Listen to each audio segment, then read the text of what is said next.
આજે જ્યારે આપણે મૂલ્યલક્ષી શિક્ષણની વાત કરીએ છીએ તો આપણને સ્કૂલમાં તમે જાણો છો કે બધું ભણાવવામાં આવે છે.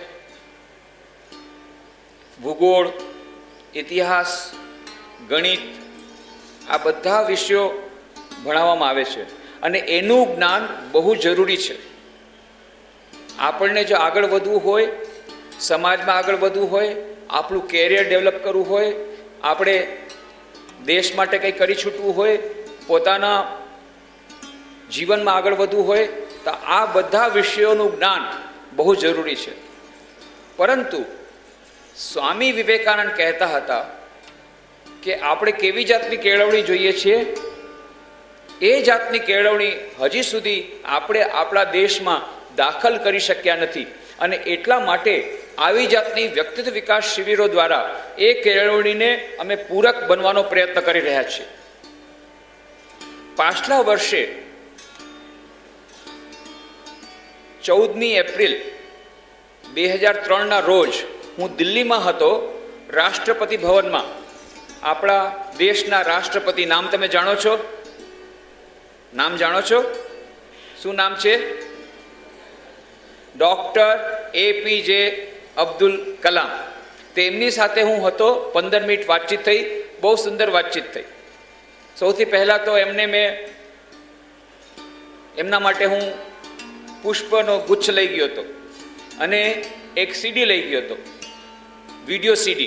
એ CD કેવી હતી કે જે તેઓ આવ્યા હતા પોરબંદર 13મી ફેબ્રુઆરી 2002ના રોજ અમારી એક સ્કૂલનું ઉદ્ઘાટન કરવા માટે આવ્યા હતા. તમે જાણો છો કે 26મી જાન્યુઆરી 2001ના રોજ ભૂકંપ આવ્યો અને તરત જ અમે લોકોએ રાહત કાર્ય શરૂ કર્યું.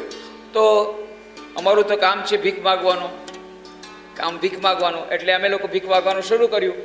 દેશ વિદેશમાં બધે અપીલ મોકલાવી કે અહીંયા ધરતીકંપ આવ્યો છે તો અમારે એ લોકોની સેવા શરૂ કરી છે, તો તમે પૈસા મોકલાવો. તો આવી રીતે ભીખ માગીને લગભગ 20 કરોડ રૂપિયા ભેગા કર્યા. એમાંથી 3 કરોડ રૂપિયાના ખર્ચે પહેલાં 50,000 પરિવારોને અમે લોકો અન્ન, વસ્ત્ર, તાલપત્રી આ બધું આપ્યું અને પછી 17 કરોડ રૂપિયાના ખર્ચે અમે લોકોએ 81 શાળાઓ બનાવી.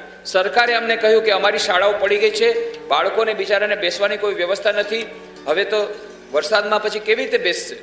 તો પછી અમે લોકોએ 81 પ્રાથમિક શાળાઓ બનાવી, 6 વસાહતો બનાવી.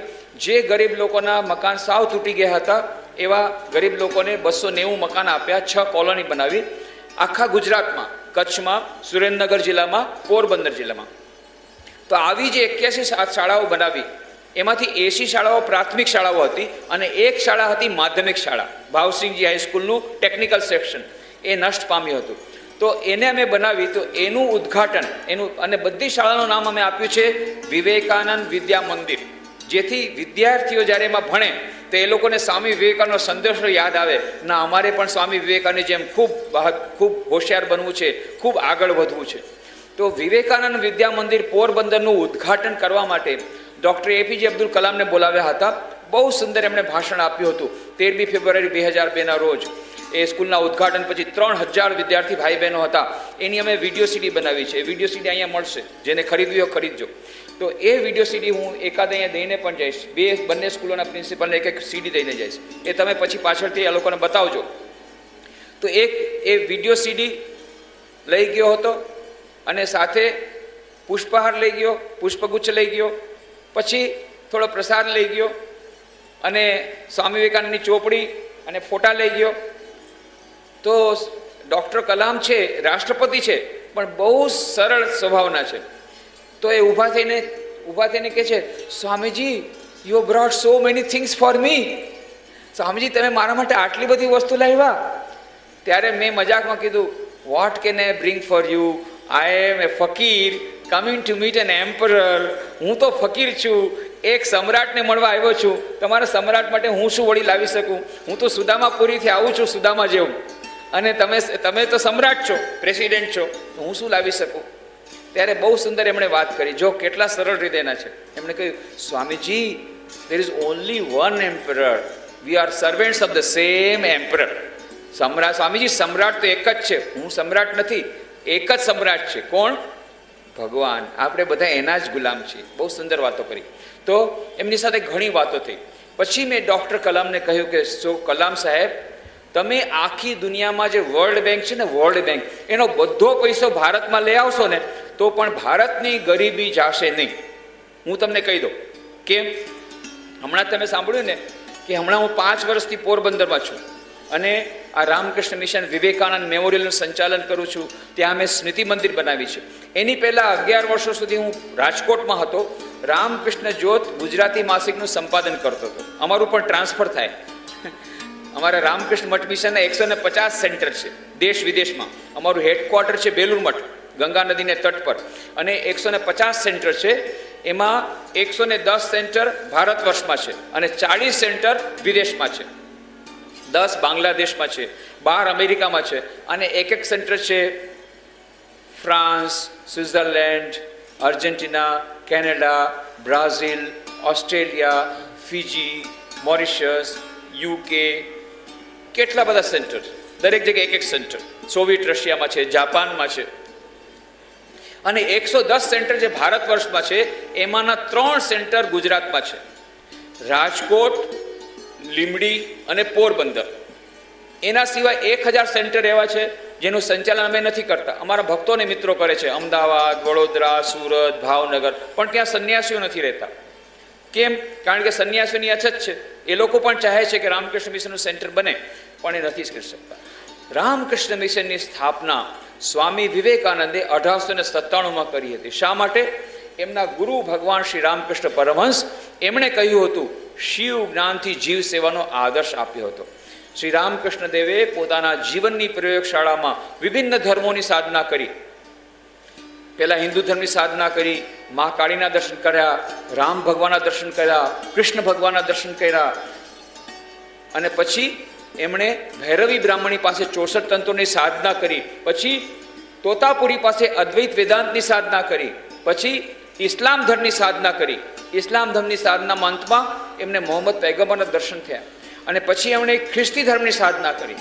ખ્રિસ્તી ધર્મની સાધના કર્યા પછી એમને જીસસ ક્રાઇસ્ટના દર્શન થયા. એ એમને ભેટી પડ્યા અને વિલીન થઈ ગયા. શ્રી રામકૃષ્ણ દેવે એટલા માટે કહ્યું, જો તો મોત તો પોથ, જેટલા મત તેટલા પથ. પથ અનેક છે, રસ્તા અનેક છે, મંઝિલ એક છે. એક જ ઈશ્વર છે, એના અલગ અલગ નામ છે. એક તળાવ છે, એના 4 ઘાટ છે. એક ઘાટથી હિન્દુ જેને કહે છે હું જળ લઈ આવ્યો. બીજે ઘાટથી મુસલમાન જેને કહે છે ના ના હું તો પાણી લઈ આવ્યો. ત્રીજે ઘાટથી વળી એક ક્રિશ્ચિયન જેને કહે છે ના ના હું તો વોટર લઈ આવ્યો.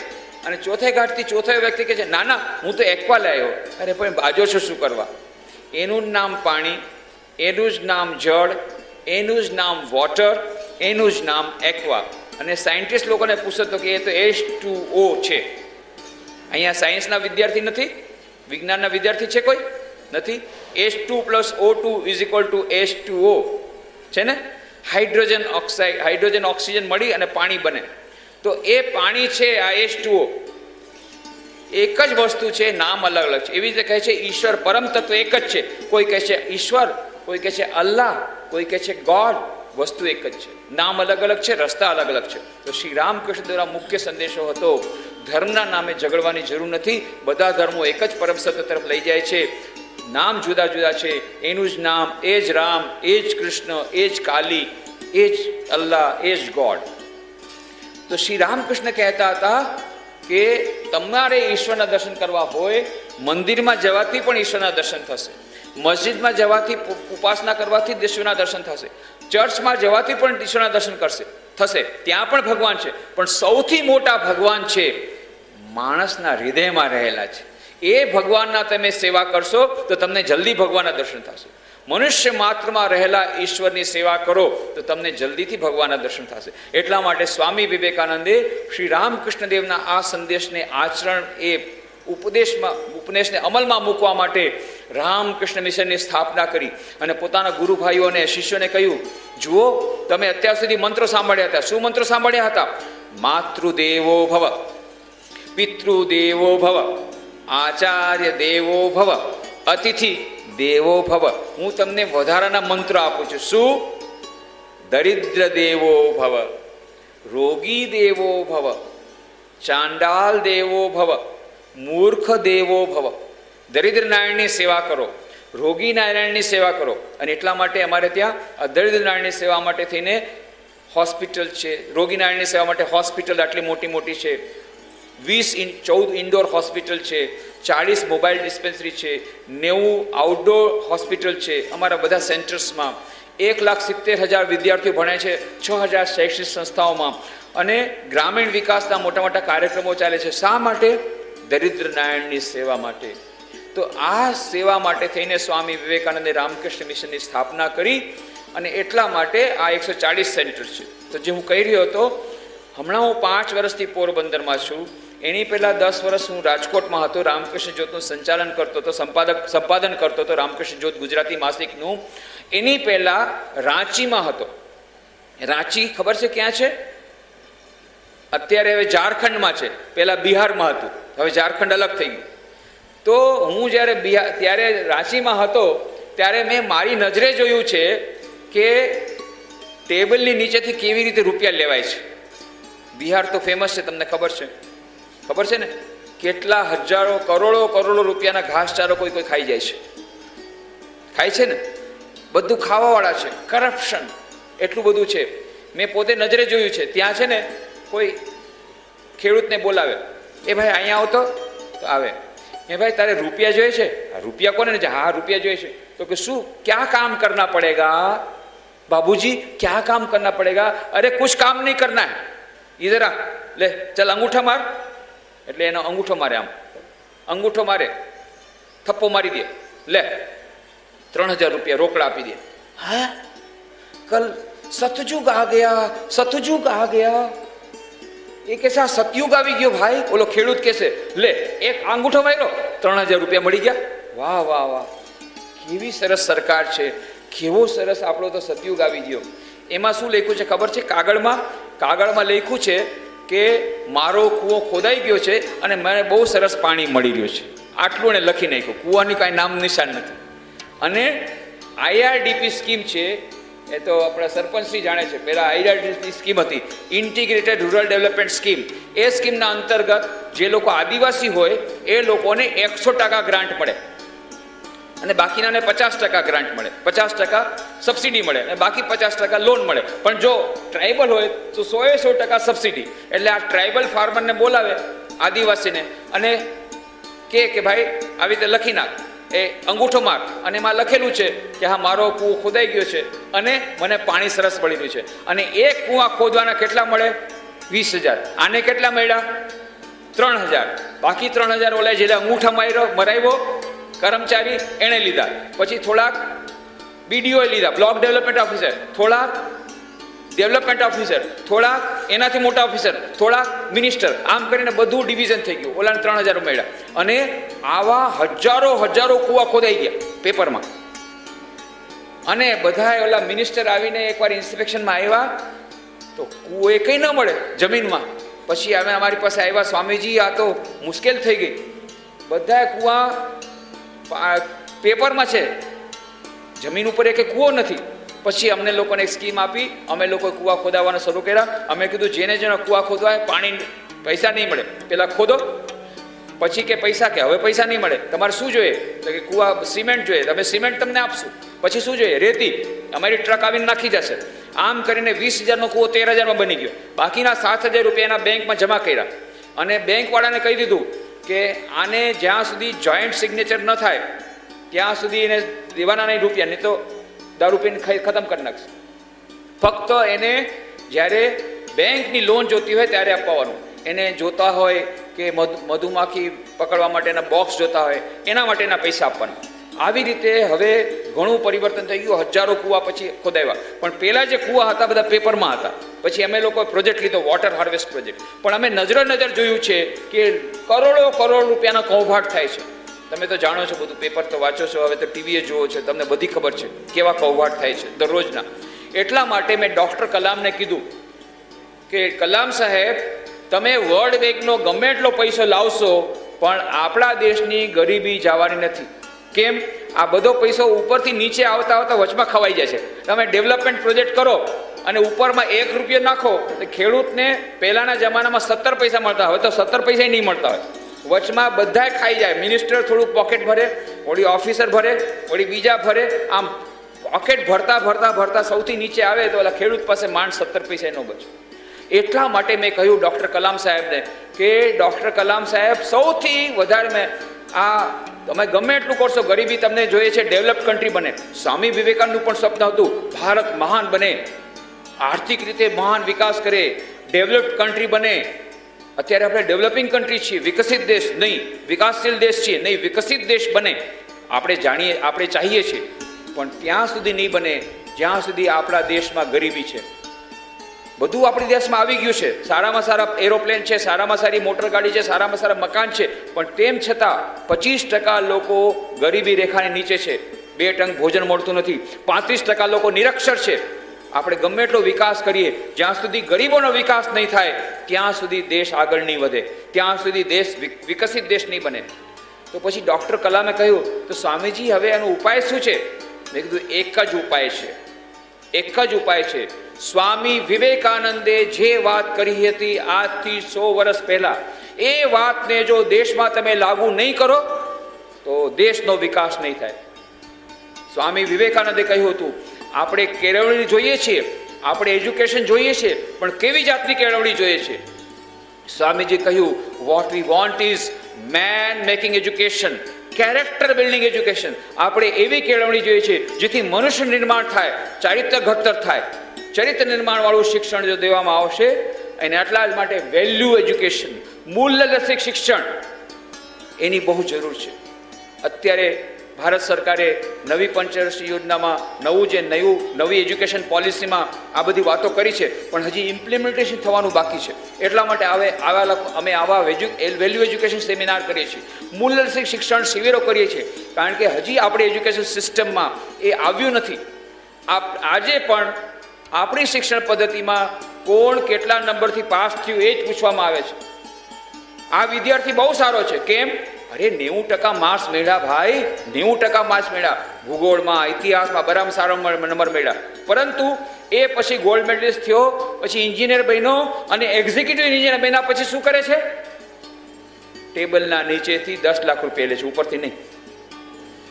અને પછી આને ભાઈને કહી દે છે તું તારે સિમેન્ટમાં રેતી ભેળો ને, કોન્ટ્રાક્ટરને કહી દે, અને પછી કોન્ટ્રાક્ટર સિમેન્ટમાં રેતી ભેળવે અને બાંધ બંધાય, અને વરસાદ આવે, બાંધ તો કાચો હોય, એ ડેમ તૂટી જાય અને હજારો માણસો બેઘરબાર થઈ જાય, સેંકડો માણસો મરી જાય, કરોડોનું નુકસાન દેશનું થાય. આ એક્ઝિક્યુટિવ એન્જિનિયર શું કહે છે? કાંઈ વાંધો નહીં, મારું તો 10 લાખમાં મકાન બનીને દુનિયા જાય ભાડમાં. આ એન્જિનિયર આપણે બનાવીએ છીએ, આવા એન્જિનિયર. અને કેવા ડૉક્ટર આપણે નિર્માણ કરી રહ્યા છીએ આપણી શૈક્ષણિક સ્થિતિમાં. રાજકોટમાં હું હતો ત્યારે એક બેન આવીને કીધું કે અમે લોકો મુંબઈ ગયા હતા, કારણ કે અહીંયાના ડૉક્ટર કીધું કે ત્યાં મુંબઈના ડૉક્ટર બતાવવું પડશે, જરાક રોગ ખરાબ વધારે છે. તો મુંબઈના ડૉક્ટરે સૌથી પહેલો પ્રશ્ન શું પૂછ્યો?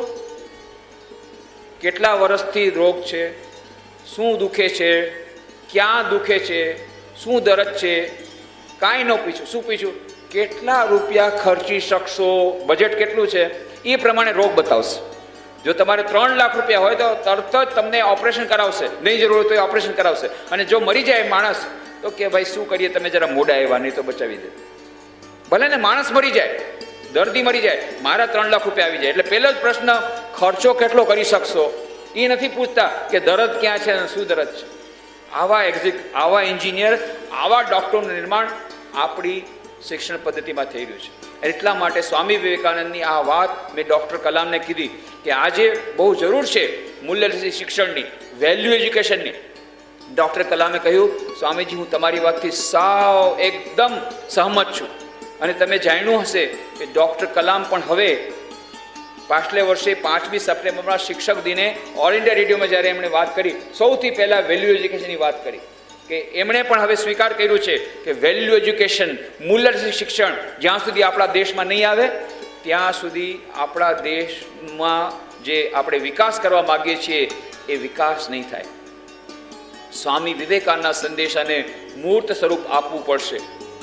સ્વામી વિવેકાનંદે કહ્યું હતું આપણે કેવું શિક્ષણ જોઈએ છીએ? મનુષ્ય નિર્માણકારી શિક્ષણ, ચારિત્ર ઘડતર કરે એવું શિક્ષણ, man making education, character building education. અને હમણાં આપણે કેવું એજ્યુકેશન આપીએ છીએ? રાક્ષસ નિર્માણ કરી શિક્ષણ. રાક્ષસ કોને કહેવાય? બે શિંગડાવાળા રાક્ષસ નહીં. ઘણીવાર રાક્ષસ છે ને સફારી સૂટમાં આવે, સૂટ બૂટ પહેરીને આવે, હા, બનારસી સાડી પહેરીને આવે. ઘણી જાતના રાક્ષસ, આ મોડર્ન રાક્ષસ છે. તો જો તમને અહીંયા નથી, અહીંયા તમારે લાલપુરમાં તો ઓછા છે. મુંબઈમાં જાઓ, કલકત્તામાં જાઓ, રાક્ષસ જ રાક્ષસ. દિલ્હીમાં જાઓ, ડ્રગ એડિક્ટ, હા, આવી દવા કેફી દ્રવ્યોનો વેપાર કરે. કેટલા યુવાનોને મારી નાખે, લાખો યુવાનો મરી રહ્યા છે કેફી દ્રવ્યોને કારણે. કારણ કે એ લોકોને થોડીક કમાણી જોઈએ છે, એના માટે યુવાનોને ખતમ કરી નાખે છે. હમણાં જ મેં એક યુવાનને જોયો, બિચારો ગુટખો ખાતો હતો.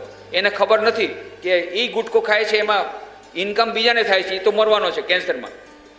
એને કેન્સરમાં મારી નાખવા માટે થઈને આ લોકો પૈસા કમાવા માટે થઈને આ બીજાને કેન્સર મારી નાખે છે. આપણા છોકરાઓ કહે છે, હા તમે મને મારી નાખવા માંગો છો, હાલો મને મારી નાખો, લાવો હજી ખાઉં, જલ્દી કેન્સર થાય, જલ્દી મરી જાઉં, જલ્દી મારી પત્ની વિધવા થાય, લાવો. આ અત્યારે આપણે એ લોકોના આ રાક્ષસોના જંગલમાં ફસી ગયા છે. ચારે તરફ રાક્ષસોનું સામ્રાજ્ય છે. અને જેટલો વધારે શિક્ષિત માણસ એટલો વધારે મોટો રાક્ષસ. ખરેખર તો કેળવણી એવી હોવી જોઈએ કે કેળવણીથી સારો માણસ બને, ઉન્નત માણસ બને, સારામાં સારો માણસ બને. એને બદલે ઊંધું થઈ રહ્યું છે. ભર્તૃહરિ નામના મહાન કવિ થઈ ગયા. એમણે પુસ્તકો લખ્યા છે આપણા દેશમાં. તો ભર્તૃહરિ નામ તમે સાંભળ્યું છે, એમણે ઘણા પુસ્તકો લખ્યા છે. એમાંનું એક પુસ્તક છે, એનું નામ છે નીતિ શતકમ. એમાં એમણે કહ્યું છે કે આપણા સમાજમાં 4 પ્રકારનો મનુષ્ય છે. કયા પ્રકારના? એતે સત્પુરુષા પરાર્થ ઘટકા સ્વાર્થાન પરિત્યજ્ય સામાન્યસ્તુ પરાર્થમ ઉદ્યમ અભ્રત સ્વાર્થ અવિરોધેનયે તેમી માનુષ રાક્ષસા પરહિતમ નિઘ્નંતિયે યે નિઘ્નંતિ નિરર્થકમ પરહિતમ તે કે ન જાનીમહે. કહે છે 4 પ્રકારના મનુષ્ય છે. પહેલા મનુષ્યનું નામ કહ્યું સત્પુરુષ. એ કેવા હોય છે? પોતાની જાત ઘસીને બીજાનું કલ્યાણ કરે. બીજા સામાન્ય મનુષ્ય. એ કેવા હોય છે? પહેલા પોતાનો સ્વાર્થ જુએ, પછી બીજાની સેવા કરે. ત્રીજા માનુષ રાક્ષસા. એનું નામ આપ્યું માનુષ રાક્ષસા. દેખાય છે મનુષ્ય પણ રાક્ષસ. એ કેવા હોય છે? પોતાના નાનકડા સ્વાર્થને ખાતર બીજાનું ગમે એટલું નુકસાન કરવા તૈયાર થાય. એનું નામ માનુષ રાક્ષસા. ઉદાહરણ તમારે નજરમાં જોવા મળશે, આજુબાજુ પાડોશમાં તમને જોવા મળશે. નાનકડા સ્વાર્થને ખાતર બીજાનું નુકસાન કરે છે કે નહીં? ડૉક્ટર, એન્જિનિયર, આ બધા કેટલું બધું.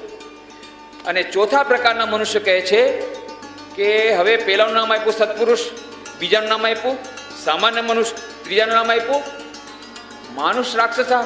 હવે ચોથાનું નામ શું આપવું? બહુ માથું ખજવાયું, નામ જડતું નથી. તો કે તે કે ના જાનીમાં. હવે એનું નામ નથી આવડતું, પણ કામ તમને બતાવી દો. કામ શું છે? ત્રીજા પ્રકારના એવા હોય છે પોતાના નાનકડા સ્વાર્થને ખાતર બીજાનું ગમે એટલું નુકસાન કરે. અને ચોથા પ્રકારના એવા હોય છે પોતાનો કોઈ ફાયદો ન થતો હોય, બીજાને નુકસાનમાં જઈને આનંદ આવે. કોઈના ઘરમાં આગ લાગે, હા બહુ મજા આવી ગઈ. અરે પણ તમને કઈ ફાયદો થયો? ના, બહુ મજા આવી ગઈ, એના ઘરમાં આગ લાગી.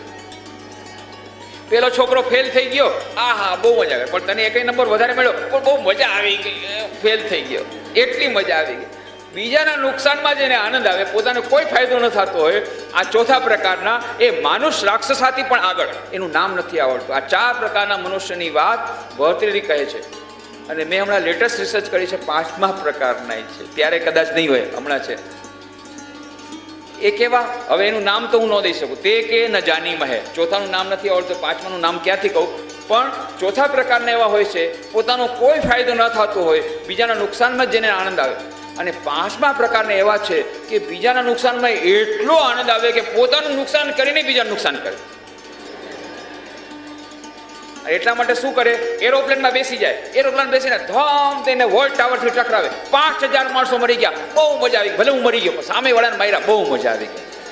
પોતે મરીને સામે વાળાને મારે છે કે નહીં? એવા છે ને. આ 5મા પ્રકાર. આપણા દેશમાં, આપણા સમાજમાં અત્યારે 3જા, 4થા અને 5મા પ્રકારના મનુષ્યો વધારે છે ને? વધારે માનુષ રાક્ષસા વધારે છે, એના કરતાં વધારે ચોથા પ્રકારના અને 5મા પ્રકારના. અને સામાન્ય મનુષ્ય એ તો બહુ ઓછા જોવા મળે. સામાન્ય મનુષ્ય અને સત્પુરુષ એ તો માઇક્રોસ્કોપથી જોવા પડે, જોડતા જ નથી, ક્યાંય જોડતા નથી. એટલા માટે સ્વામી વિવેકાનંદે કહ્યું હતું, what we want is man making education, character building education. મનુષ્ય નિર્માણકારી શિક્ષણ જોઈએ છે, ચરિત્ર નિર્માણકારી શિક્ષણ જોઈએ છે.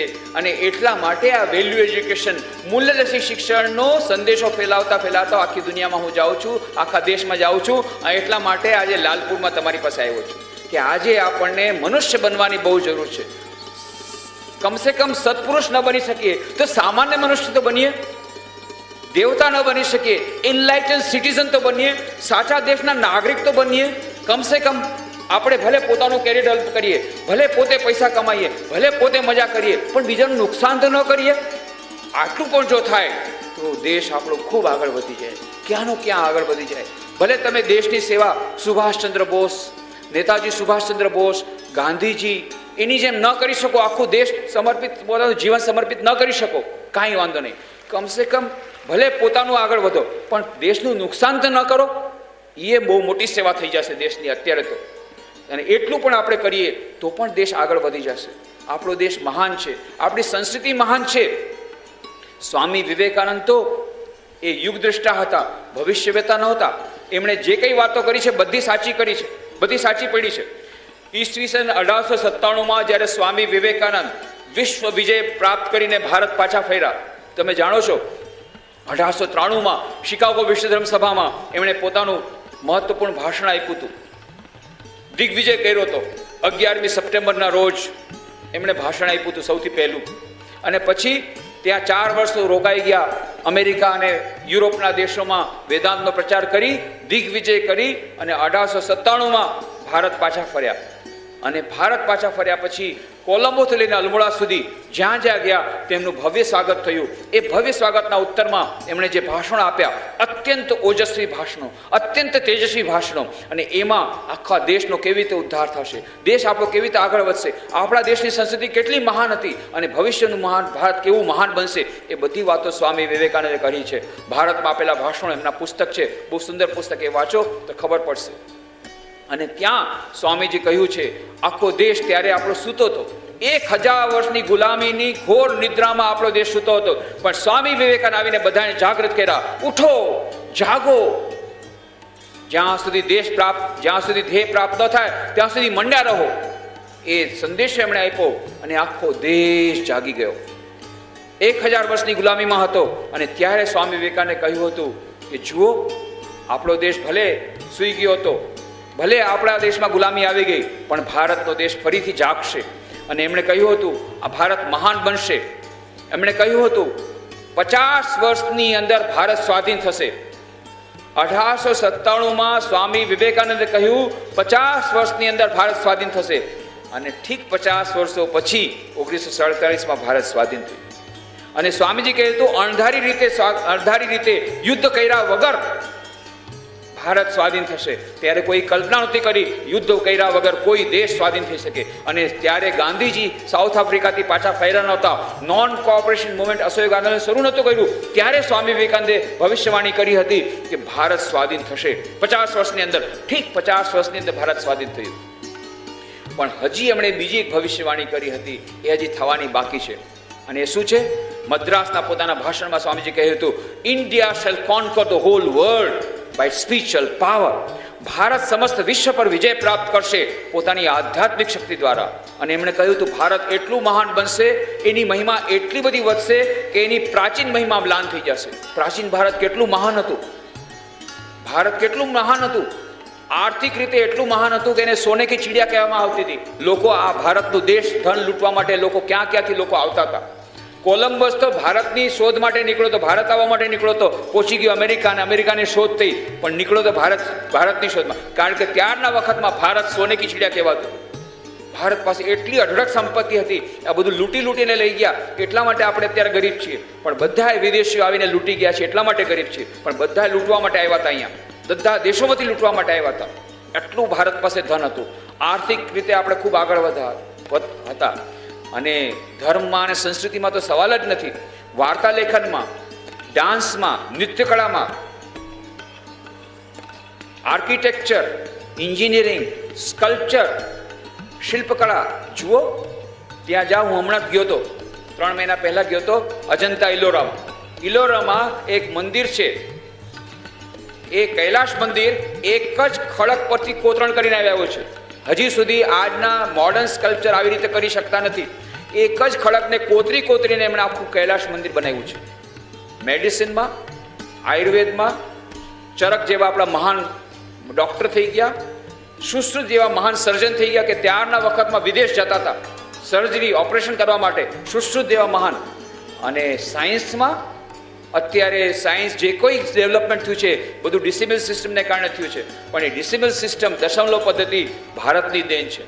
મેથમેટિક્સ, આર્યભટ્ટનું મેથમેટિક્સ, લો ઓફ ગ્રેવિટેશન, આ બધી વાતો જેટલી મહાન શોધખોળો પહેલાં ભારતમાં થઈ.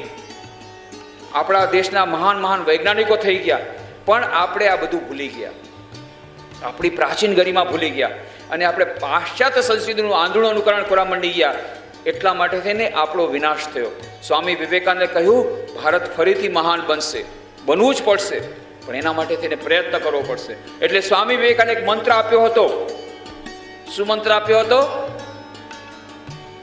ઉત્તિષ્ઠત જાગ્રત પ્રાપ્ય વરાન નિબોધત, arise, awake and stop not till the goal is reached. ઉઠો, જાગો અને ધ્યેય પ્રાપ્ત ન થાય ત્યાં સુધી મંડ્યા રહો. અને આપણે લોકોએ શું કર્યું? ઉઠા, જાયગા, ફરી પાછા સુઈ ગયા. સ્વામીજી એમ નહોતું કીધું ઉઠો, જાગો અને સુઈ જાઓ. સ્વામીજી કહ્યું હતું ઉઠો, જાગો અને જ્યાં સુધી ધ્યેય પ્રાપ્ત ન થાય ત્યાં સુધી મંડ્યા રહો. આપણે શું કર્યું? ઉઠા, જાયગા, સ્વાધીનતા પ્રાપ્ત કરી, પણ સ્વાધીનતા પ્રાપ્ત કર્યા પછી બધા પોતપોતાનું ગજોલ ભરવામાં લગી ગયા. કોઈ 10,000 કરોડનો ઘાસચારો ખાય, કોઈ બીજો કઈ ખાય, બીજો કંઈક ખાય, કોઈ આટલા રૂપિયા ખાય, બધા ખાવામાં લગી ગયા. દેશ જાય ભાડ મેં, દુનિયા જાય ભાડ મેં. બસ ભૂલી ગયા આપણું કર્તવ્ય. પણ સ્વામીજીનું કહ્યું હતું કે ફક્ત સ્વાધીનતા એ સ્વામી વિવેકાનંદનું સ્વપ્ન નહોતું. સ્વામી વિવેકાનંદે કહ્યું હતું સમસ્ત વિશ્વ પર વિજય પ્રાપ્ત કરશે ભારત અને આખા વિશ્વમાં સૌથી પહેલો નંબરનો દેશ બનશે ભારત. એ આપણું લક્ષ્ય છે. જ્યાં સુધી એ લક્ષ્ય પ્રાપ્ત નથી થયું ત્યાં સુધી આપણે જાગતા રહેવું પડશે અને આગળ વધતું રહેવું પડશે. એટલે સ્વામીજી કહ્યું હતું ઉઠો, જાગો અને ધ્યેય પ્રાપ્ત ન ત્યાં સુધી મંડ્યા રહો. અને એ આપણે કામ કરવાનું છે. સ્વાધીનતા પ્રાપ્તિ અંતિમ ધ્યેય નથી. ઠીક છે, સ્વાધીનતા સ્વામીજી ચાહતા હતા જરૂર, પણ સ્વામીજી ચાહતા હતા માત્ર રાજનૈતિક સ્વાધીનતાથી નહીં થાય. જ્યાં સુધી આપણા દેશમાં લોકો ગરીબ છે, જ્યાં સુધી આપણે ત્યાં નિરક્ષરતા છે, જ્યાં સુધી લોકોમાં સુખ શાંતિ નથી, જ્યાં સુધી આપણા દેશમાં ફરી પાછા એ જ સાયન્ટિફિક ડેવલપમેન્ટ બધા નથી શરૂ થઈ જતા, જ્યાં સુધી આપણે સાયન્સ ટેકનોલોજીમાં ફરીથી આગળ નથી વધી જતા પહેલાંની જેમ, ત્યાં સુધી આપણે આગળ વધતા રહેવાનું છે. આખા વિશ્વમાં 1 નંબર થવાનું છે. અને એટલા માટે એ કામ કોણ કરશે? સ્વામી વિવેકાનંદે કહ્યું હતું કે મારી આશા, મારો વિશ્વાસ યુવાનો પર છે, યુવા પેઢી પર છે. ત્યારના યુવાનોએ સ્વામી વિવેકાનંદનો સંદેશો ઝીલી લીધો. કોણ કોણ યુવાનો હતા? મહાત્મા ગાંધી, સુભાષચંદ્ર બોઝ, ડૉક્ટર રાધાકૃષ્ણન, જવાહરલાલ નહેરુ, ચક્રવર્તી રાજગોપાલાચાર્ય, આ બધા સ્વામી વિવેકાનંદના સંદેશથી પ્રભાવિત થઈ ગયા હતા. ગાંધીજી બેલુર મઠ આવ્યા હતા. તમને મેં જેમ વાત કરી કે અમારું રામકૃષ્ણ મઠ મિશનનું મુખ્ય કેન્દ્ર છે બેલુર મઠ, ગંગા નદીના તટ પર કલકત્તાની પાસે. તો મહાત્મા ગાંધી આવ્યા હતા બેલુર મઠ. 30મી જાન્યુઆરી 1921ની વાત છે. 30 જાન્યુઆરી 1921 ગાંધીજી બેલુર મઠ આવ્યા હતા. તો બધાએ કીધું ગાંધીજી ભાષણ આપો. ગાંધીજી કે હું ભાષણ આપવા નથી આવ્યો, હું તો મહામાનવ સ્વામી વિવેકાનંદના ચરણોમાં પોતાની શ્રદ્ધાંજલિ લેવા આવ્યો છું. પણ જે લોકો અહીંયા તમે યુવાનો અહીંયા એકત્રિત થયા છો એ લોકોને મારો એક જ સંદેશો છે, જ્યારે તમે મહાન સ્થળ પર આવ્યા છો તો ખાલી હાથે પાછા ફરશો નહીં. અહીંયાની કે અખૂટ પ્રેરણા પોતાના હૃદયમાં લઈને જાજો. અને પછી ગાંધીજી કહ્યું સ્વામી વિવેકાનંદના ગ્રંથોનું અધ્યયન કરજો. મેં પોતે સ્વામી વિવેકાનંદના પુસ્તકો વાંચ્યા છે અને સ્વામી વિવેકાનંદના પુસ્તકો વાંચ્યા બાદ મારામાં રહેલી દેશભક્તિ 1000 ગણી વધી ગઈ. કોણ કહે છે? કોણ કહે છે? ગાંધીજી કહે છે કે મારામાં રહેલી દેશભક્તિ 1000 ગણી વધી ગઈ. એક છોકરો ભણતો હતો તમારી જેમ 9મા ધોરણમાં કટકમાં એના હાથમાં સ્વામી વિવેકાનંદનું પુસ્તક આવ્યું અને બસ એટલો પ્રભાવિત થઈ ગયો, એણે નિશ્ચય કર્યો કે હું મારું આખું જીવન ભારત માતાની સેવા માટે આપી દઈશ. પાછળથી એનું નામ થયું નેતાજી સુભાષચંદ્ર બોઝ. સુભાષચંદ્રમાંથી સુભાષચંદ્ર બોઝ બની ગયો. ડૉક્ટર રાધાકૃષ્ણન, જવાહરલાલ નહેરુ, ચક્રવર્તી રાજગોપાલાચાર્ય, આપણા દેશના સિસ્ટર નિવેદિતા, શ્રી અરવિંદ, જેટલા આપણા મહાપુરુષો થઈ ગયા, બધાના પ્રેરણા સ્ત્રોત હતા સ્વામી વિવેકાનંદ. એ સ્વામી વિવેકાનંદ પુસ્તકોનું તમે વાંચન કરશો તો તમે બેસા નહીં રહી શકો, બેસી નહીં શકો, ઊભા થઈ જશો. એટલી શક્તિ એનામાં છે, એકદમ ઇન્જેક્શન લાગી જાય છે, શક્તિનું ઇન્જેક્શન લાગી જશે. નાનકડું પુસ્તક તમને મળશે. આજે ઘણા બધા પુસ્તકોનો સેટ તમને જતી વખતે બધાને ગિફ્ટ મળશે. બધાને અમે પ્રેમભરી એક ભેટ આપશું રામકૃષ્ણ મિશન પોરબંદર તરફથી. સરસ સરસ પુસ્તકો છે. એમાં નાનકડું પુસ્તક છે શક્તિદાયી વિચાર. સ્વામી વિવેકાનંદના શક્તિદાયી વિચારોનો નાનકડો સંગ્રહ છે. એકદમ પુસ્તક વાંચો તરત જ શક્તિનું ઇન્જેક્શન લાગી જાય. એકદમ પાવરફુલ ચોપડી. એટમ બોમ્બ, નાનકડું પુસ્તક એટમ બોમ્બ જેવું. એટમ બોમ્બ નાનકડું હોય પણ બહુ શક્તિશાળી, એમ આ નાનકડું પુસ્તક શક્તિદાયી વિચાર, શક્તિથી ભરપૂર. એવા એવા પુસ્તકો વાંચવાથી આખું જીવન નવું બની જશે. આજે જરૂર છે, સ્વામી વિવેકાનંદ કહે છે એ પ્રમાણે આગળ વધવાની, આપણા દેશને આગળ વધારવાનું છે. અને સ્વામી વિવેકાનંદે કહ્યું મારી આશા, મારો વિશ્વાસ યુવા પેઢી પર છે. ત્યારના યુવાનોએ સ્વામી વિવેકાનંદનું પ્રથમ સ્વપ્ન સિદ્ધ કર્યું. શું? સ્વાધીનતા. હવે આજના યુવાનોએ સ્વામી વિવેકાનંદનું બીજું સ્વપ્ન સિદ્ધ કરવાનું છે. કયું? સમસ્ત વિશ્વ પર વિજય પ્રાપ્ત કરવાની છે. આખા વિશ્વમાં નંબર 1 દેશ બનવાનો છે. આખા નંબરમાં, આખા વિશ્વમાં પહેલા નંબરનો દેશ બનવાનો છે. કોણ કામ કરશે આ બધું? કોણ કરશે? સ્વામીજી કહેતા હતા મારી આશા યુવાનો પર છે. તો કોણ કરશે? યુવાનો કરશે. તમે યુવાનો નથી તો કહેશો કે અમે કરીશું, કહેવો કે અમે કરશું. તો છાતી પર હાથ રાખીને નહીં, જરૂરથી અમે સ્વામી વિવેકાનંદના પુસ્તકો વાંચી અને સ્વામી વિવેકાનંદની જે આશા છે પૂર્ણ કરશું, દેશ માટે આગળ વધશું. બધાને એમ નથી કે તો બધા સંન્યાસી બની જાઓ, બધાને સંન્યાસી બનવાની જરૂર નથી, પણ તમે સમાજમાં રહીને પણ પોતાના જે કંઈ કામ ધંધો છે કરતા કરતા પણ તમે આગળ વધી અને દેશની સેવા કરી દેશને મહાન બનાવી શકો છો. સ્વામી વિવેકાનંદની આ કલ્પના હતી કે ભારત ફરીથી મહાન બનશે, એટલું મહાન બનશે. અને એકવાર બેઠા બેઠા એમણે કહ્યું પણ હતું કે મેં જોઈ લીધો, ભારતનું ભવિષ્ય જોઈ લીધું. બધા ગુરુભાઈએ કીધું શું જોયું સ્વામીજી? મેં જોયું કે ભારત મહાન બની ગયું છે, એટલું મહાન બની ગયું છે કે એની પ્રાચીન મહિમા મ્લાન થઈ જશે. આ વાત મેં ડૉક્ટર કલામને કહી. હા Swamiji, is it there in this book? મેં એને ચોપડી ભેટ આપી હતી. મેં કીધું આ વાત છે? મેં કીધું હા, ચોપડીમાં આ બધું ઇન્સિડન્ટ આપેલા છે. આઈ સર્ટેનલી રીડ ધીસ બુક. હું જરૂરથી આ ચોપડી વાંચીશ. એ એક્સાઇટેડ થઈ ગયા. સ્વામીજીએ 100 વર્ષ પહેલા કહી દીધું કે ભારત મહાન બનશે. India 2020, a vision of the new millennium. એ ચોપડી વાંચો. સ્વામી વિવેક, એ ડૉક્ટર એપીજે અબ્દુલ કલામે આ જ વાત કરી છે કે ભારત 2020 સુધીમાં વિકસિત ભારત બનશે. જ્યારે એમને ખબર પડી કે સ્વામી વિવેકાનંદ પણ આ જ વાત કરી છે 100 વર્ષ પહેલા, બહુ ખુશ થઈ ગયા. વાહ, સ્વામી વિવેકાનંદ પણ એમ જ કહે છે ભારત મહાન બનશે, પણ એના માટે કઠોર પરિશ્રમ કરવો પડશે. તમને બધાને ખબર નથી આજે આપણું ભારત કેટલું મહાન થઈ રહ્યું છે. આજે આખા વિશ્વમાં ભારતની કેટલું મોટો ડંકો વાગી રહ્યો છે. હું હમણાં હોલેન્ડ ગયો હતો. હોલેન્ડમાં અમારો એક વિદ્યાર્થી છે મિત્ર, એ ત્યાં હોલેન્ડના અમારા આશ્રમમાં આવે છે. એણે મને કહ્યું કે સ્વામીજી, અહીંયા ભારતીય યુવાનોના નામે હોલેન્ડના વિદ્યાર્થીઓ કાંપે છે, થરથર ધ્રુજે છે. કેમ? કારણ કે સોફ્ટવેરમાં અમારા ભારતીય લોકો એન્જિનિયર એટલા આગળ વધી ગયા કે એ લોકોને નોકરી નથી મળતી. હવે બધી કંપનીઓ બંધ થાય છે. અમેરિકામાં કંપનીઓ બંધ થાય છે, હોલેન્ડમાં કંપનીઓ બંધ થાય છે, બધા ભારતમાં ઓર્ડર આપે છે. સોફ્ટવેરમાં નંબર 1 થઈ ગયું ભારત. ઇન્ફોર્મેશન ટેકનોલોજીમાં ભારત નંબર 1 થઈ ગયું. રિમોટ સેન્સિંગ સેટેલાઇટમાં ભારત નંબર 1 થઈ ગયું. સાયન્સ એન્ડ ટેકનોલોજીમાં ભારત નંબર 1 થવાનું છે. સ્પેસ ટેકનોલોજીમાં ભારત 4થો નંબર પર ઓલરેડી આવી ગયું છે અત્યારે. દૂધના ઉત્પાદનમાં આખા વિશ્વમાં ભારતનો નંબર પ્રથમ. ઘઉંના ઉત્પાદનના પ્રથમ નંબર પાછું થઈ ગયું ભારત. ભારત ખૂબ આગળ વધી રહ્યું છે. ફક્ત આપણી પાસે એક જ વસ્તુની કમી છે. આપણે એક મોટો રાક્ષસ આપણા દેશમાં ઘૂસી ગયો છે. આ રાક્ષસ જો નીકાળી નાખો ને તો ભારત નંબર 1 બની જાય. એ રાક્ષસનું નામ શું છે ખબર છે? ભ્રષ્ટાચાર. બહુ સરસ, તમને બધી ખબર છે. ખબર તો બધી છે, બહુ સરસ, બધી ખબર છે. આ ભ્રષ્ટાચાર રૂપી ભૂત આવી ગયું, આ ભ્રષ્ટાચાર રૂપી રાક્ષસ આવી ગયો, એ આપણા દેશને પછાડે છે. જો એ આપણે કાઢી નાખીએ તો ભારત એક નંબર થઈ જાય. આપણી પાસે મહાનમાં મહાન સાયન્ટિસ્ટ છે, મહાન વૈજ્ઞાનિકો છે, મહાન એન્જિનિયરો છે, મહાન ટીચર શિક્ષકો છે. આજે યુકેથી એવી ડિમાન્ડ આવે છે કે ભારતના શિક્ષકો અમારે જોઈએ છે. ભારતના જેવા સારા શિક્ષકો ક્યાંય નથી, એટલે અમારે ભારતથી શિક્ષકોને એ લોકો ઇમ્પોર્ટ કરી રહ્યા છે. અહીંયાથી આપણે શિક્ષકો જઈ રહ્યા છે યુકે, ત્યાં શિક્ષકોની અછત પડી ગઈ છે. અમેરિકાને ભારતના શિક્ષકો જોઈએ છે કે જે ધ્યાન શીખડાવી શકે, યોગ શીખડાવી શકે, કારણ કે એ લોકોના મનમાં શાંતિ નથી. હું હમણાં જ જઈને આવ્યો યુકે, જર્મની, બધી જગ્યાએ ગયો. જેટલી જગ્યાએ એ લોકોએ લેક્ચર રાખ્યા એનું વિષય શું હતો ખબર છે? શાંતિ કેવી રીતે મળે. કોઈના મનમાં શાંતિ નથી. પૈસો તો ખૂબ છે, એર કન્ડિશન ગાડી છે, એર કન્ડિશન મકાન છે, એર કન્ડિશન બધા મોટા મોટા રસ્તા છે, બધું છે.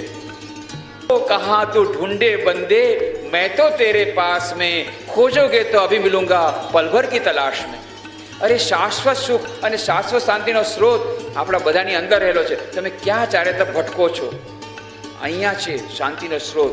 આ વાત આપણા શાસ્ત્રો કહી ગયા છે. આજે આખું વિશ્વ એ શાંતિ માટે શોધ કરવા માટે ભારત પાસે આવી રહ્યું છે. તો આપણો દેશ આગળ વધી રહ્યો છે, ખૂબ આગળ વધી રહ્યો છે. પણ આપણે થોડીક વસ્તુઓ ઉપર નિયંત્રણ મૂકવું પડશે, તો જરૂરથી આપણો દેશ આગળ વધશે અને આપણે જરૂરથી આગળ વધી શકીશું. પરંતુ એક વાત સ્વામી વિવેકાનંદને યાદ રાખવી પડશે. કઈ વાત? કે જ્યાં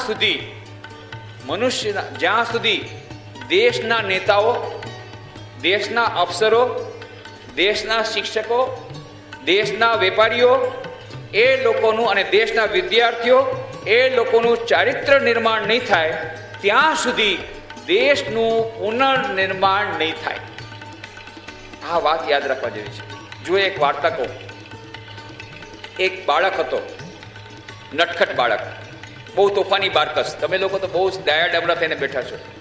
મને તો એમ કે લાલપુરમાં જઈશ તો એ લોકો એટલા બધા તોફાન કરશે કે મારે તો એ રીતે કેવી રીતે વાત કરવી. પણ અહીંયા જોઉં છું સાવ ડાયા ડબરા થઈને તમે બેઠા છો. એનું મને રહસ્ય ખબર નથી. કદાચ શિક્ષકો સોટી લઈને બેઠા હશે. સોટી તો લઈને નથી બેઠા, પણ તમારો જે ડિસિપ્લિન જોઈને મને બહુ આનંદ થયો. બહુ સરસ શિસ્તથી તમે લોકો બેઠા છો. તોફાની બારકસ જેમ તોફાન નથી કરતા, એટલે તમે ડાયા ડમરા થઈને બેઠા છો. એના માટે તમને લોકોને હાર્દિક અભિનંદન આપું છું. ખૂબ ખૂબ અભિનંદન આપું છું.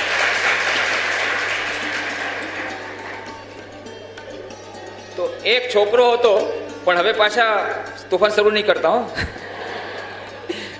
તમારી પ્રશંસા કરી છે કે તમે આવી જ રીતે રહ્યો, થોડીક જરા વધારે વાર નહીં, જલ્દી આપણે પૂરું કરશું. તો એ તોફાની બારકસ હતો.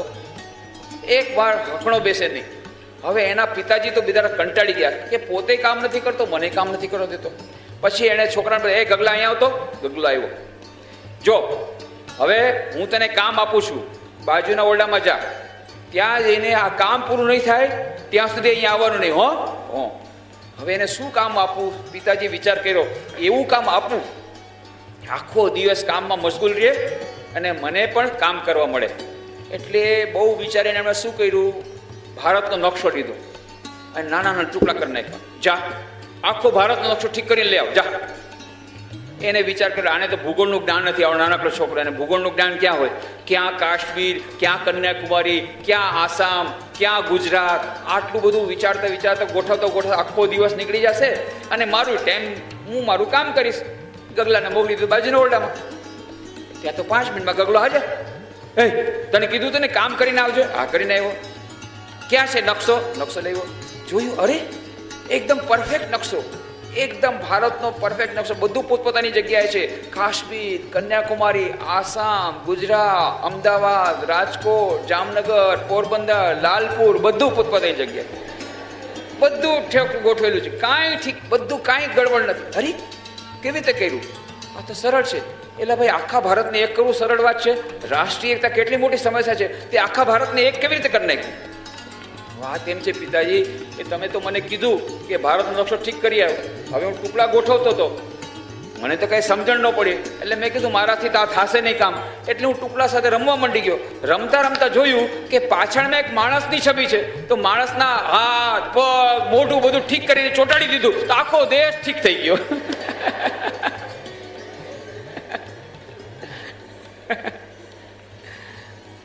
એટલે સ્વામી વિવેકાનંદનું કેવું છે, માણસને ઠીક કરો, દેશ પોતાની મેળે ઠીક થઈ જશે.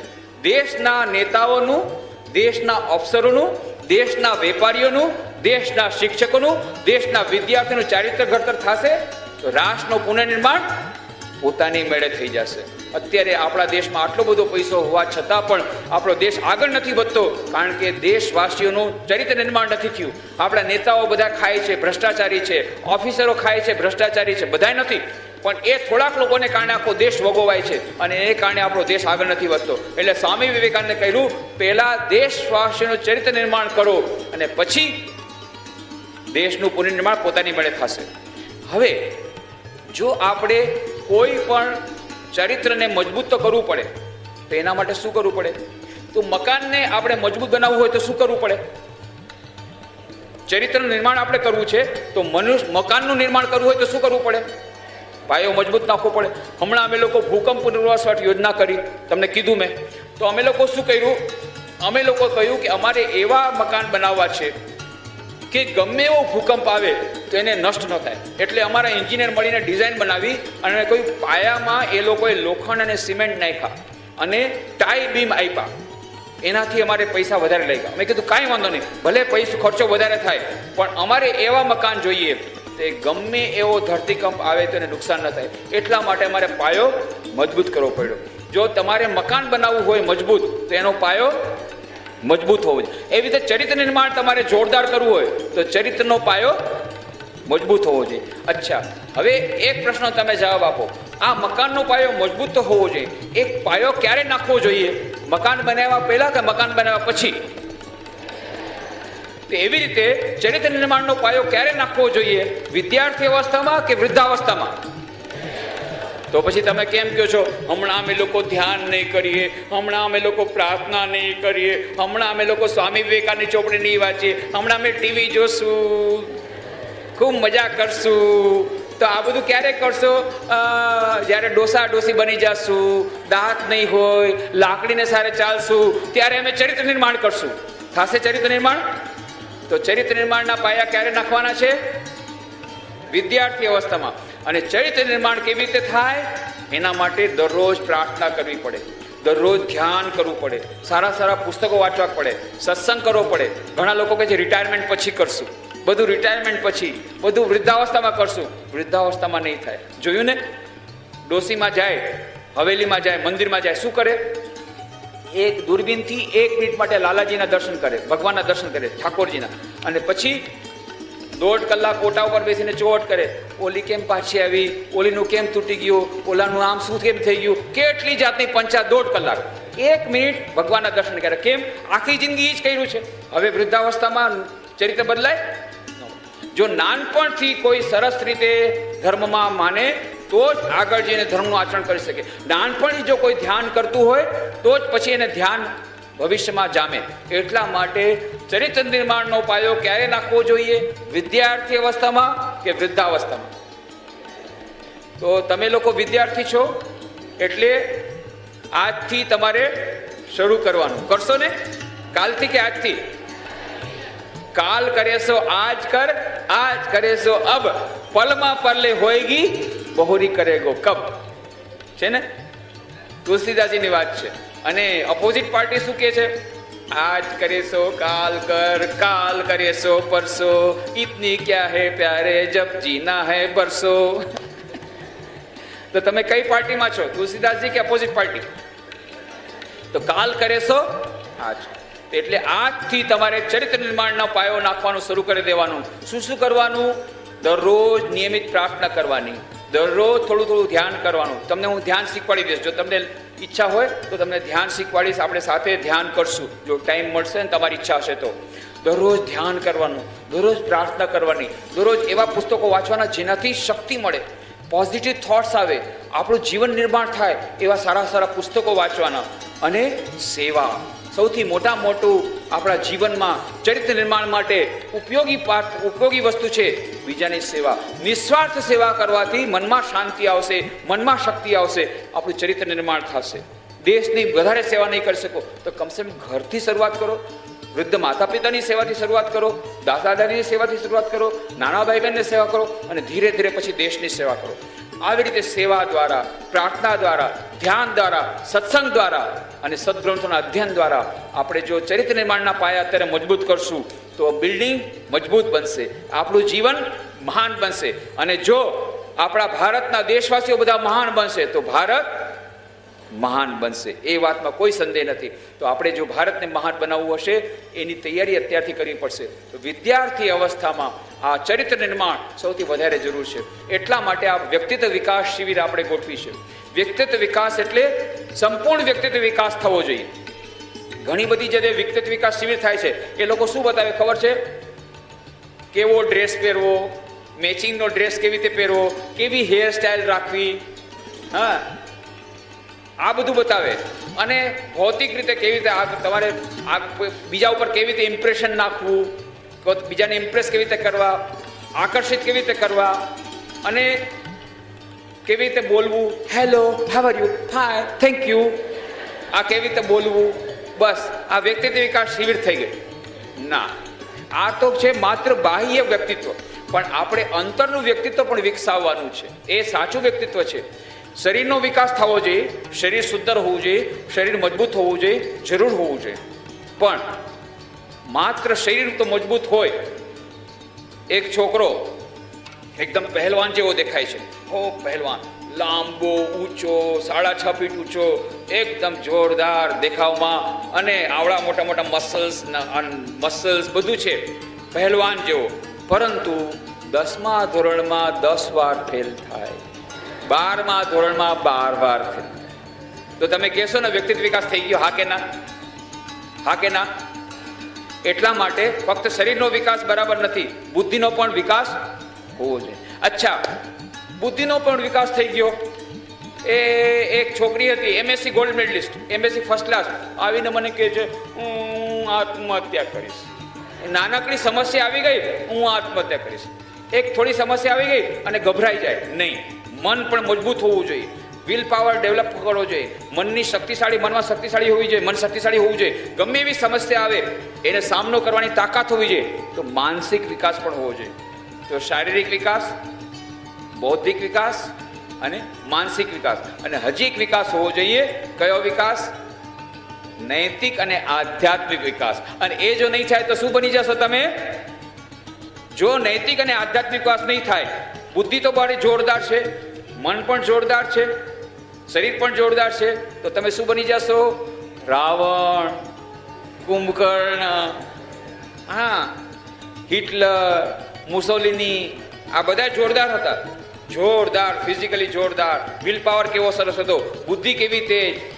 બિન લાદેન જો એકલો આખા અમેરિકાને હફાવે છે હજી સુધી, કેવી તાકાત છે એનામાં, હે? અને બુદ્ધિ કેવી કે અમેરિકાના પ્લેનમાં બેસીને અમેરિકાનું ટાવર ઉડાડ્યું, કોઈ એટમ બોમ્બ કાંઈ વ્યવહાર ન કર્યો, એક પૈસાનો બોમ્બનો ખર્ચો નહીં. એ લોકોના પ્લેન અને એ લોકોનું ટાવર ઉડાડ્યું. કેવી બુદ્ધિ છે? બુદ્ધિ જોરદાર છે, બધું જોરદાર છે. પણ બીજાનો વિનાશ ચાહે છે, બીજાની સેવા નથી કરવા ચાહતા, અન્યનો વિનાશ કરવા ચાહે છે, દુનિયાનો વિનાશ કરવા ચાહે છે. એટલા માટે સ્વાર્થ પરાયણતા, રાક્ષસ બને છે. એટલા માટે જો આધ્યાત્મિક વિકાસ નહીં થાય, નૈતિક વિકાસ નહીં થાય, તો આ બધું હોવા છતાં તમે રાક્ષસ બની જશો.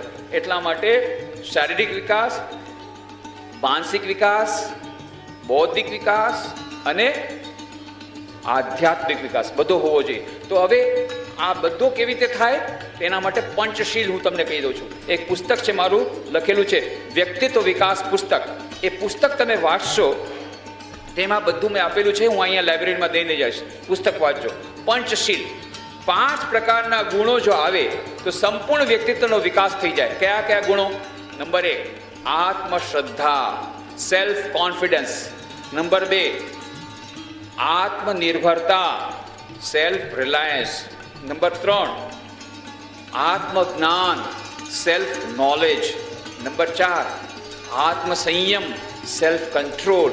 અને નંબર 5, આત્મત્યાગ, સેલ્ફ સેક્રિફાઈસ. આ 5 જો ગુણો આવે પંચશીલ, તો આપણો સંપૂર્ણ વ્યક્તિત્વ વિકાસ થાય. સ્વામી વિવેકાનંદ કહેતા હતા, જૂનો ધર્મ કહેતો હતો, શું કહેતો હતો? નાસ્તિક કોણ છે?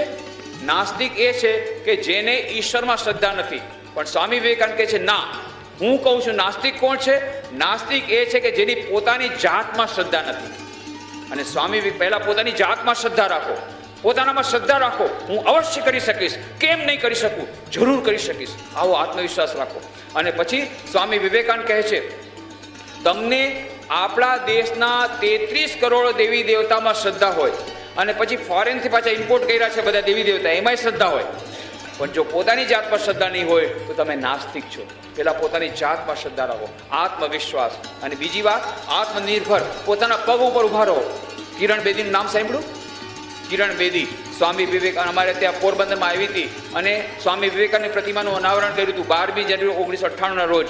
હમણાં તો યુનાઇટેડ નેશન્સ એમણે બોલાવ્યા છે, ભારતથી ત્યાં ડેલિગેટ તરીકે ત્યાં ગઈ છે, ભારતથી ત્યાં અહીંયાથી એને રિપ્રેઝેન્ટેટિવ તરીકે મોકલવામાં આવી છે. કિરણ બેદીને ત્યાં કામ માટે ગઈ છે 2 વર્ષ માટે, હવે આવી જશે કદાચ 6 મહિનામાં. એ અમારી સાથે સતત સંપર્કમાં છે. બહુ ડિપ્રેસ થઈ ગઈ હતી, પછી સ્વામી વિવેકાનંદની પુસ્તક વાંચી, એકદમ પાવર આવી ગયો અને પછી તિહાર જેલને તિહાર આશ્રમમાં પરિવર્તિત કરી દીધો. એને મેક્સસ એવોર્ડ મળ્યો અને અત્યારે કેટલું મહાન કામ કરી રહી છે. એના પુસ્તકો તમે વાંચો, કેટલા સરસ પુસ્તકોને લખ્યા છે કિરણ બેદી. એ કિરણ બેદી મારી સાથે હતી. 20મી નવેમ્બર 1994ના રોજ એક મોટું સંમેલન બોલાવવામાં આવ્યું હતું કલકત્તામાં, ઓલ ઇન્ડિયા યુથ કન્વેન્શન. 40,000 યુવાનો હતા. તો મારે બોલવાનું હતું, હું હિન્દીમાં બોલ્યો, કિરણ બેદી ઇંગ્લિશ અને હિન્દીમાં બોલી. અને ત્યારે 40,000 યુવાનોને જે સંબોધન કર્યું મેં, એ જ હું તમને અત્યારે કહું છું. પંચશીલની વાત બી ત્યાં કરી હતી 40,000 યુવાનોને. અને કિરણ બેદીએ વાત કરી. કઈ વાત કરી? સ્વામી વિવેકાનંદનો સંદેશો સંભળાવ્યો, you are the creator of your own destiny. તમે પોતાના ભાગ્યના ઘડવૈયા છો. પોતાના પગ ઉપર ઊભા રહો, ભાગ્યની વાત ભૂલી જાઓ. તો ભાગ્ય નામની વસ્તુ નથી, આ છે. પણ ભાગ્યનું નિર્માણ કોણે કર્યું? આપણા પોતાના કર્મોએ. જેવા કર્મ તેવા ફળ. જેવું વાવશો તેવું લણશો. કેરીનું ઝાડ વાવશો, કેરી મળશે. આંબલીનું ઝાડ વાવશો, આંબલી મળશે. એટલા માટે ભાગ્યના નામે રોવમાં, પોતાનું ભાગ્ય તમારા હાથમાં છે. તમારા પોતાના કર્મોને કારણે ભાગ્ય અત્યારનું નિર્મિત થયું છે. એનો અર્થ છે તમારું ભવિષ્યનું પ્રારબ્ધ તમારા વર્તમાનના પુરુષાર્થ દ્વારા નિર્મિત થશે. માટે ભાગ્યને જાણવાનો પ્રયત્ન ન કરો, ભાગ્યને બદલવાનો પ્રયત્ન કરો પોતાના પુરુષાર્થ દ્વારા. પોતે પોતાના પગ ઉપર ઉભા રહો. આ છે આત્મનિર્ભરતા, સેલ્ફ રિલાયન્સ. તો કેવી રીતે આવશે આત્મનિર્ભરતા? કેવી રીતે આવશે આત્મવિશ્વાસ? કેવી રીતે આવશે? આત્મજ્ઞાનથી. જ્યારે તમને ખબર પડશે કે તમારી અંદર આત્માની અનંત શક્તિ વિરાજમાન છે, તો એકદમ આત્મવિશ્વાસ આવી જશે. સ્વામી વિવેકાનંદ કહેતા હતા, જુઓ આપણું સાચું સ્વરૂપ શું છે આપણે ભૂલી ગયા છે, અને એટલા માટે આપણે નિરાશ થઈ જાય છે, હતાશ થઈ જાય છે. આત્મવિશ્વાસ કોઈ બેસે છે. આત્મશ્રદ્ધા આવશે આત્મજ્ઞાનમાંથી. આપણું સાચું સ્વરૂપ સ્વામી વિવેકાનંદ શક્તિદાયી વિચાર છે. એ પુસ્તક વાંચો, પહેલું જ વાક્ય છે, મનુષ્યને પાપી કહેવું એ સૌથી મોટું લાંછન છે. નહીં, પાપી નહીં, માત્ર ભૂલ.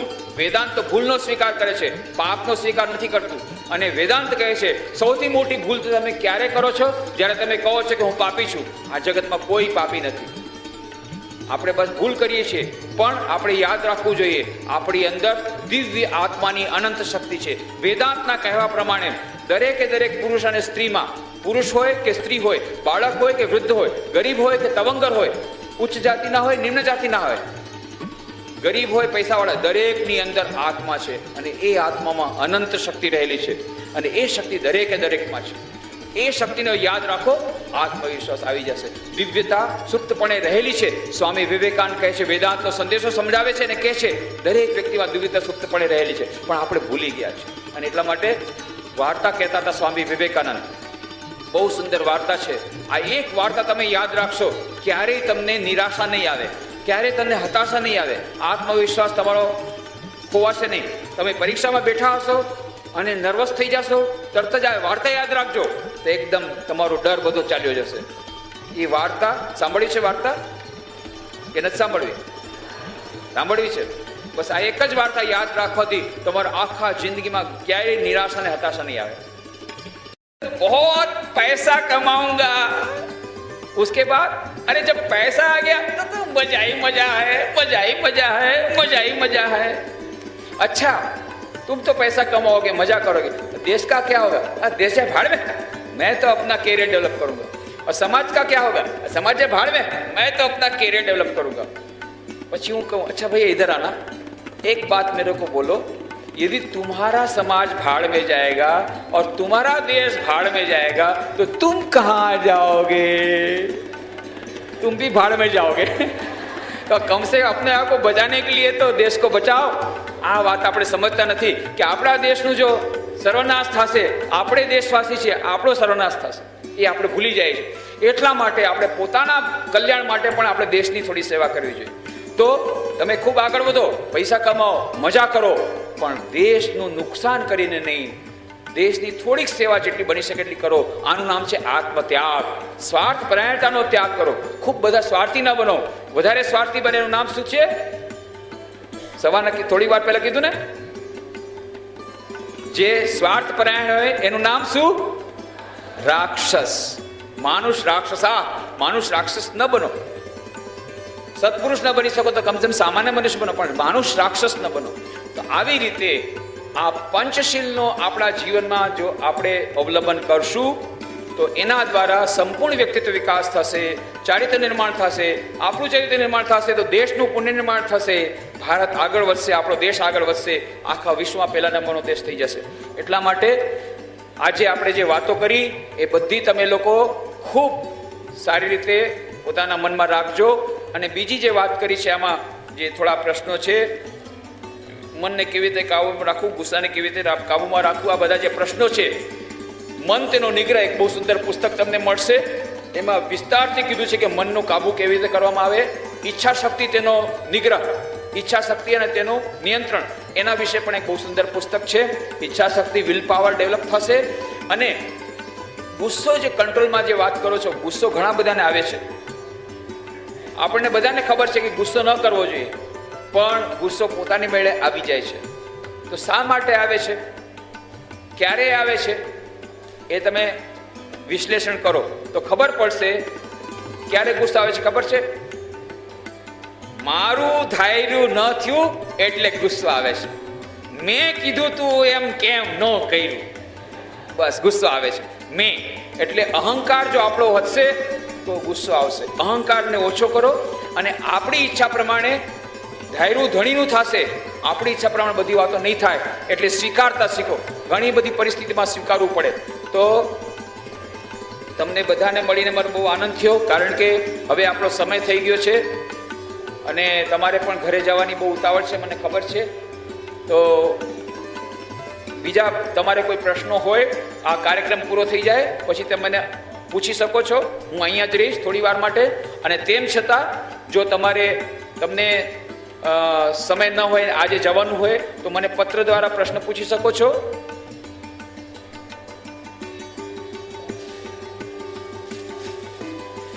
આ અમારો રામકૃષ્ણ મિશન પોરબંદરની પ્રવૃત્તિઓનો આખો પેમ્પલેટ છે। એમાં બધી પ્રવૃત્તિઓનો અહેવાલ છે। એમાં સૌથી છેલ્લે મારું સરનામું છે।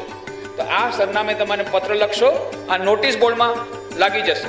અને વિવેક નોટબુક જે તમે ખરીદશો, આ નોટબુક તમે ખરીદશો અહીંયાથી, જો નહીં હોય તો કાંઈ વાંધો નહીં, અમે ઘણી બધી નોટબુક મોકલવાના છીએ। તો નોટબુકમાં પણ અમારું સરનામું છે। આ નોટિસ બોર્ડમાં બંને જગ્યાએ સ્કૂલો માટે હું આ દઈ દેવાનો છું। નોટિસ બોર્ડમાં પણ આ રહેશે પ્રવૃત્તિનું। તો એ સરનામે તમે મને પત્ર લખજો, હું પત્રનો જવાબ જરૂરથી આપીશ। અને થોડા જે અમારા પુસ્તકો છે, વ્યક્તિત્વ વિકાસ અને શાંતિની શોધમાં, એ બધા પુસ્તકો, એ આધુનિક માનવ શાંતિની શોધમાં અને વ્યક્તિત્વ વિકાસ, આ બંને મારા લખેલા પુસ્તકો છે। એની થોડી થોડી કોપીઓ હું અહીં લાઇબ્રેરીમાં દઈ જઈશ। એમાંથી તમને સંપૂર્ણ વ્યક્તિત્વ વિકાસની ઘણી બધી માહિતી મળી જશે। કારણ કે અત્યારે મારી પાસે સમય ઓછો છે, તમારે પણ ઉતાવળ છે, એટલે આ પુસ્તકો તમે વાંચો। અને આ વ્યક્તિત્વ વિકાસ પુસ્તકમાં મેં બધા પુસ્તકોના નામ લખી રાખ્યા છે, જે પુસ્તકો યુવાનો માટે, વિદ્યાર્થીઓ માટે ખૂબ ઉપયોગી છે। આ બધા પુસ્તકો એમાં નામ લખેલા છે। ધ્યાન તેની પદ્ધતિ, કર્મયોગ, ભારતીય નારી, ભગવાન શ્રી કૃષ્ણ ભગવદ્ ગીતા, આપણા હાથમાં ભારતનું ભાવિ, કર્મ તેનું રહસ્ય, યુવાનોને વિવેકાનંદજીના સાનિધ્યમાં, શિકાગો વ્યાખ્યાનો, સારા સારા પુસ્તકો છે। આદર્શ માનવ નિર્માણ, કેળવણી, આ બધા પુસ્તકો તમે જરૂરથી વાંચો। જેમ જેમ તમે પુસ્તકો વાંચશો એમ તમારા મનની એકાગ્રતા વધશે, તમે ભણવામાં પણ આગળ વધશો, ભણવામાં સારા નંબર મળશે, જીવનમાં સુખ અને શાંતિ મળશે। દરેક જીવનના દરેક ક્ષેત્રમાં તમને સફળતા મળશે. આટલું તો હું તમારા અહીંયા આચાર્યશ્રીને દઈને જઈશ. અને સૌથી છેલ્લે જ્યારે તમે જશો ત્યારે હું મારા હાથેથી તમને બધાને સપ્રેમ ભેટ આપીશ. એક તો ભેટ આપીશ સ્વામી વિવેકાનંદનું સરસ ચિત્ર છે. જોઈએ છે? કોને કોને જોઈએ છે? બધાને જોઈએ છે? બહુ સરસ. એની સાથે કેલેન્ડર છે. તો આ તમને બધાને મળશે.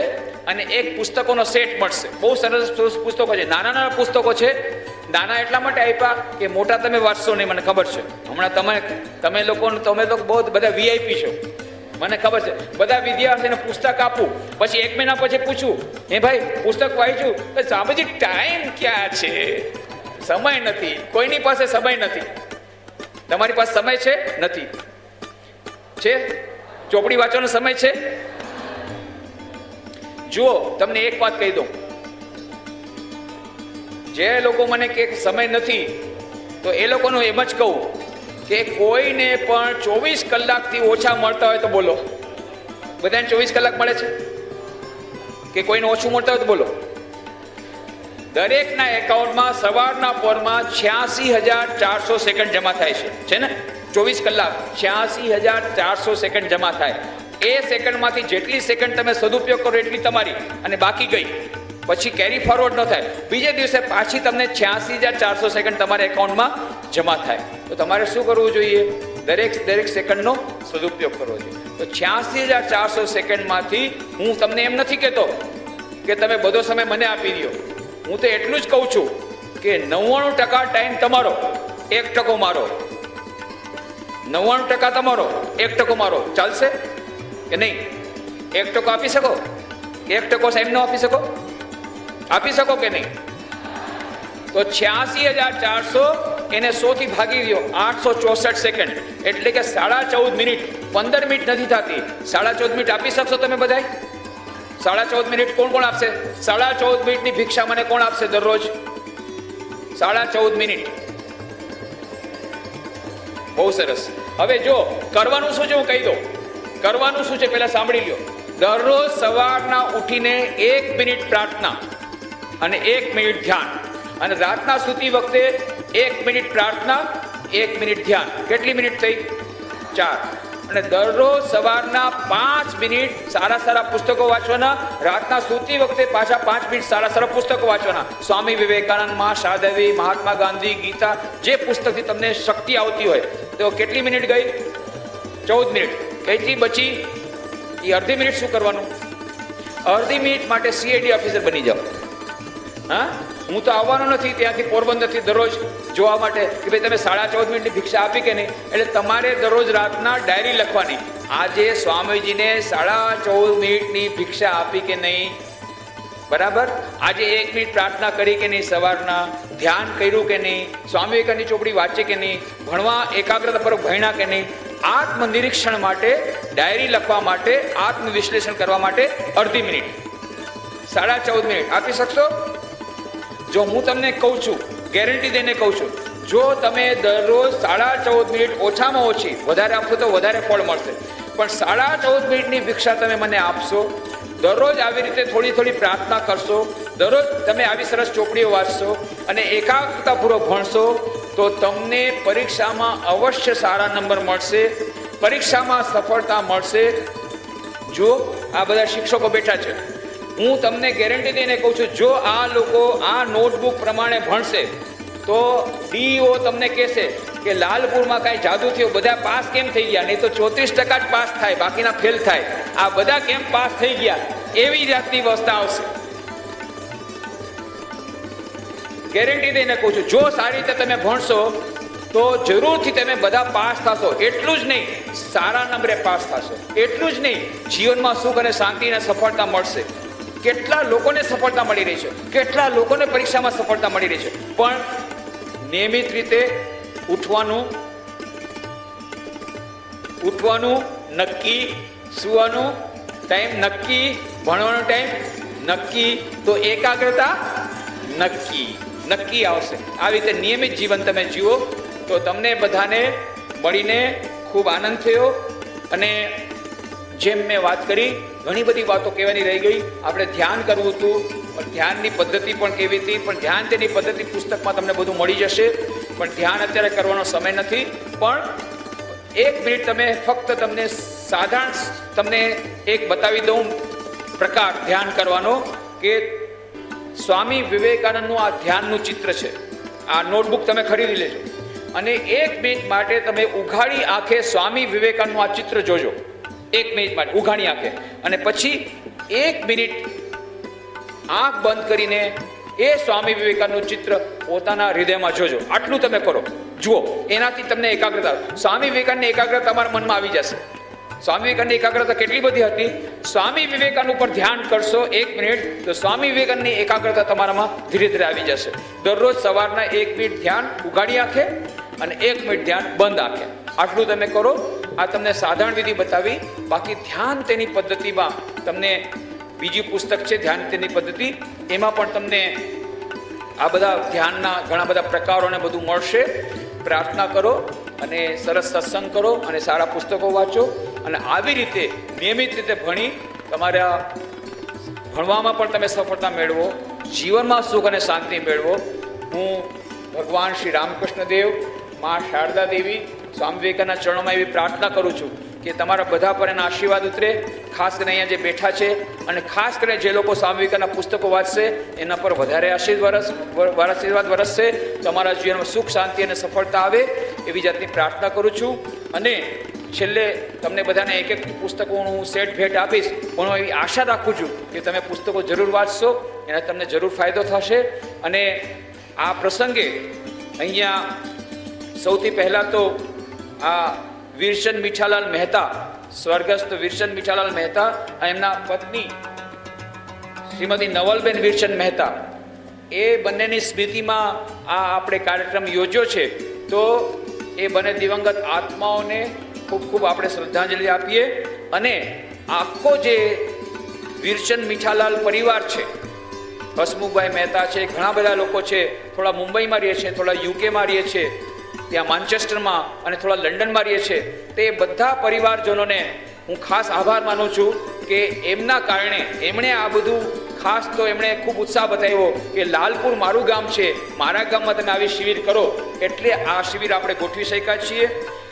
મહેન્દ્રભાઈ છત્રીશા, એમણે આમાં બહુ સહકાર આપ્યો. બંને સ્કૂલના આચાર્યશ્રી, એમણે આમાં બહુ સહકાર આપ્યો. બંને સ્કૂલના શિક્ષક ભાઈ બહેનો, એમણે આમાં માટે ખૂબ મહેનત કરી છે. અને ગામના જે સરપંચશ્રી છે અને બીજા જેટલા મહાનુભાવો છે, સમાજ સેવકો છે, એમનો આભાર માનું છું.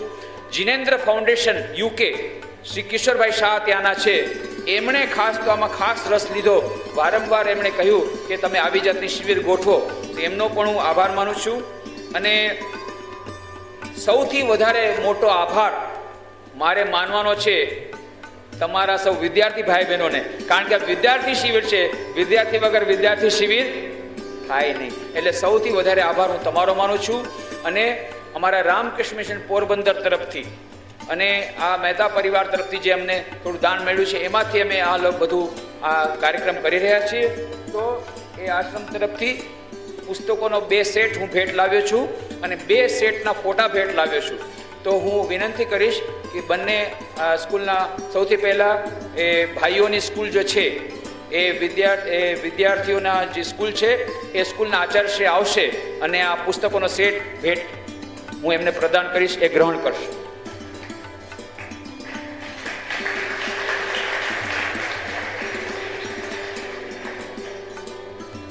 સ્વામી વિવેકાનંદનો ફોટો એ પણ તમારી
આપીશ મારા હાથેથી. હું જ્યારે લોકો એક એક કરીને તમે લોકો આવો ત્યારે પોતાનું નામ બોલવાનું છે, ફક્ત પોતાનું પહેલું નામ, સરનેમ નહીં બોલો તો ચાલશે, અટક, ફક્ત પોતાનું નામ બોલવાનું છે, જેથી મને ખબર પડે, એક આપણો સંબંધ બંધાઈ જાય એના માટે. અને ભગવાનનો સ્મરણ કરવાનું છે કે ભગવાન તરફથી આ પુસ્તક મળી રહ્યું છે, તો એનો સરસ સદુપયોગ થાય. અને મનમાં કહેવાનું છે આ પુસ્તક હું જરૂર વાંચીશ, એ મનમાં કહેવાનું છે. તો ફરીથી બધાનો આભાર માનું છું, ખાસ કરીને વિદ્યાર્થી ભાઈ બહેનો કે તમે લોકો બહુ સરસ ડિસિપ્લિન માર્યા. મને તેમ હતું કે આ 4 કલાક આ લોકોને સાચવવા બહુ કઠિન પડશે, પણ લાલપુરના છોકરા, લાલપુરના વિદ્યાર્થી ભાઈ બહેનો બહુ સારા છે. હું બધી જગ્યાએ કહીશ, લાલપુરના વિદ્યાર્થી ભાઈ બહેનો બહુ સારા છે. શિક્ષકોને પણ હું અભિનંદન આપું છું કે આવું સરસ શિસ્ત પાલન આમાં છે. તો બધા વિદ્યાર્થી ભાઈ બહેનોને ખાસ અભિનંદન આપું છું. તમારા સૌ પર શ્રી રામકૃષ્ણ, મા શારદા દેવી, સ્વામી વિવેકાનંદના આશીર્વાદ વરસે એવી જાતની પ્રાર્થના અને સૌ પ્રત્યે શુભેચ્છા દાખવી અને હું વિદાય લઉં છું. ધન્યવાદ.